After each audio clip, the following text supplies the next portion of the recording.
This is Gyroscopic Precession Part 4.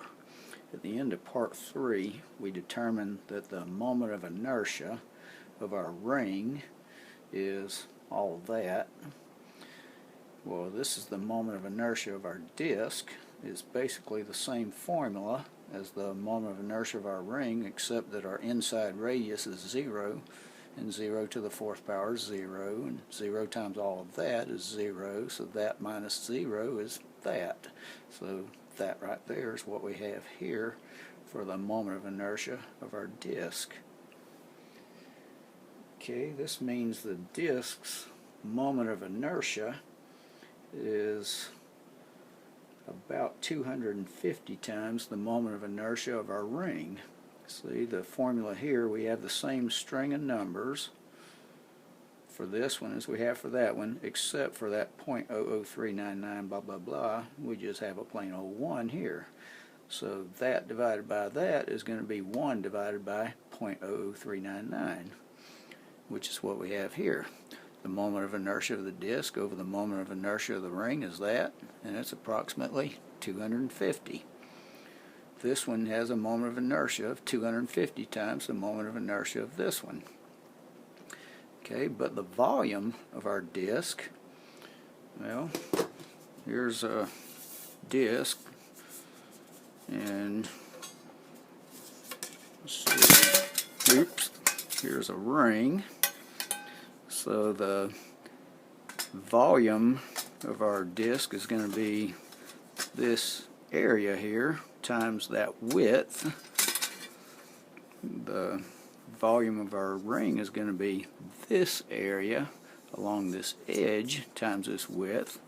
So our volume ratio is going to be the area ratio, the area of all this divided by the area of just this edge, which gives us, well, the area of the whole ring is pi outside radius squared.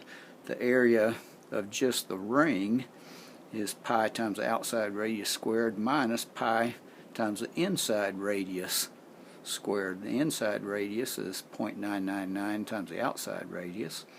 So we crunch the numbers here, and we have the volume of our disc is approximately 500 times the volume of our ring. And if they're made of the same material, then the mass of our disc is approximately 500 times the mass of our ring. Okay, so if the material of our ring were 500 times as dense as the material of our disc, the ring and disc would have the same mass because our volume ratio is 500. This has 500 times the volume that this one has. So if the density of this one were to increase by a factor of 500, they would have the same mass.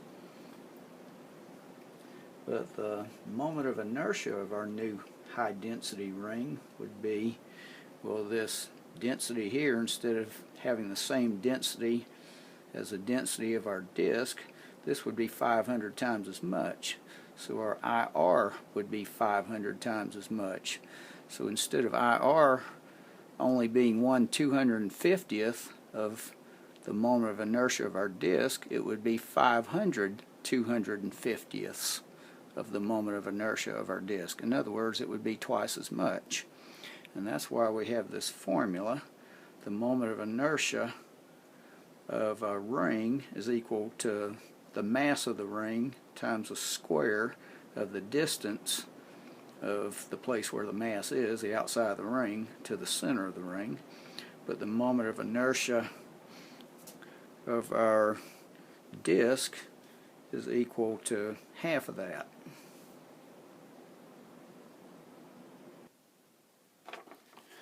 The moment of inertia of a ring is the mass of the ring times the radius of that ring squared.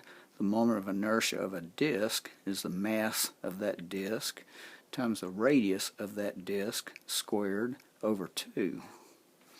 So if a disc has the same radius as a ring, well then the ring will have twice the moment of inertia. Okay, upon looking at these two formulas, we can see that a ring with a radius, we'll call it R sub R, with that bigger R meaning radius and that little r standing for ring. Well, I got a capital R here, but let's call it. Doesn't really matter, but anyway, this is the radius of the ring. Okay. The radius of our ring is 70.7%, or 0.707 times the radius of our disk. In other words, the radius of our ring is 1 over the square root of 2 times the radius of our disk. Okay, and if our mass is equal to the mass of the disk, then this ring has the same moment of inertia that this disk has. Okay, so here we go. The moment of inertia of the ring is the mass times the radius of the ring squared, and the radius of this ring is 0.707 times the radius of our disk. So 0.707 times the radius of the disk times 0.707 times the radius of the disk again, because it's squared, equals 1/2 times the radius of the disk. So the moment of inertia of our disk, well, what do we have here? Yeah, the moment of inertia of our ring is mass times the radius of our disk squared over 2, which is the moment of inertia of our disk. So the moment of inertia of our ring is equal to the moment of inertia of our disk. Okay, so what we're saying here is if all the mass of this disk were like the mass of this ring, concentrated right here, 70.7% of the way from there to there, well then it would have the same moment of inertia. This distance of 0.707 times the radius of the disk is called the radius of gyration. We use the letter K to denote that. The radius of gyration is defined as the radial distance from a given axis at which the mass of a body could be concentrated without altering the rotational inertia of the body about that axis.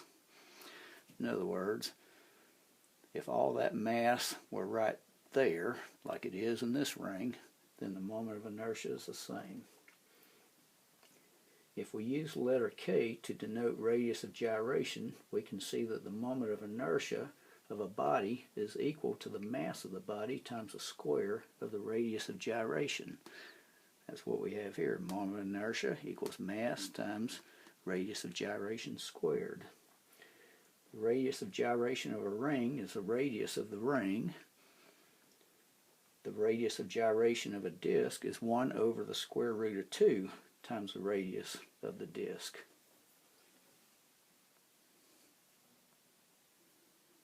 Now let's talk about angular momentum. Remember back when we talked about how a car wheel had more angular momentum than a bicycle wheel if they were both spinning around at the same rate because the mass of the car wheel was much more. Well, that and some other factors. If the radius was the same and the angular velocity were the same, then the difference in mass would be the only factor giving the car wheel more angular momentum. But we use the letter L to denote angular momentum. The angular momentum is equal to the moment of inertia times the angular velocity. We could say, since moment of inertia equals mk squared, we could say mk squared times, that's an omega, it looks like a W. Don't confuse it with the English letter W, that's the Greek letter omega.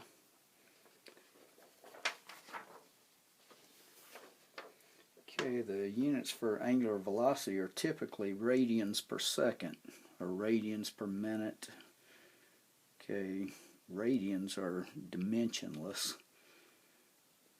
If, let's say a wheel is spinning 600 revolutions per minute, okay, 600 RPM. Okay, well, if you divide that by 60, that would be 10 revolutions per second. And since each revolution is 2 pi radians, that would be 2 pi times 10, or 20 pi radians per second. But radians are pretty much dimensionless, so we just say 20 pi per second.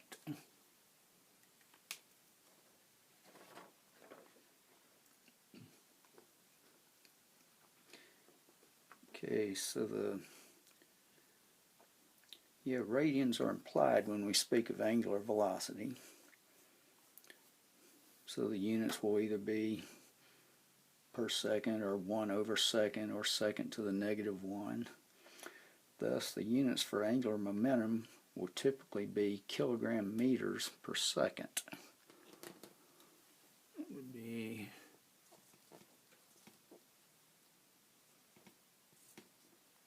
or make that kilogram meters squared per second. Okay, because the units for moment of inertia are kilogram meters squared, and the units for angular velocity are per second, so angular momentum, which equals moment of inertia times angular velocity, will be kilogram meters squared times 1 over second, which is kilogram meters squared per second. Okay, let's say we have a bicycle wheel that has a 2 kilogram mass. Okay, most of the mass is in the tire, tube, and rim. The mass of the spokes and bearings is relatively insignificant. So let's say its radius of gyration is 13 inches. 13 inches is 33 centimeters. Okay, its radius of gyration is K, 33 centimeters.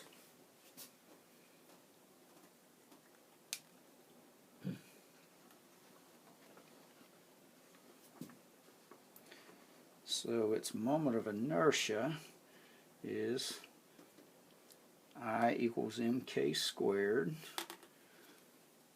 I equals 2 kilograms, that's m, times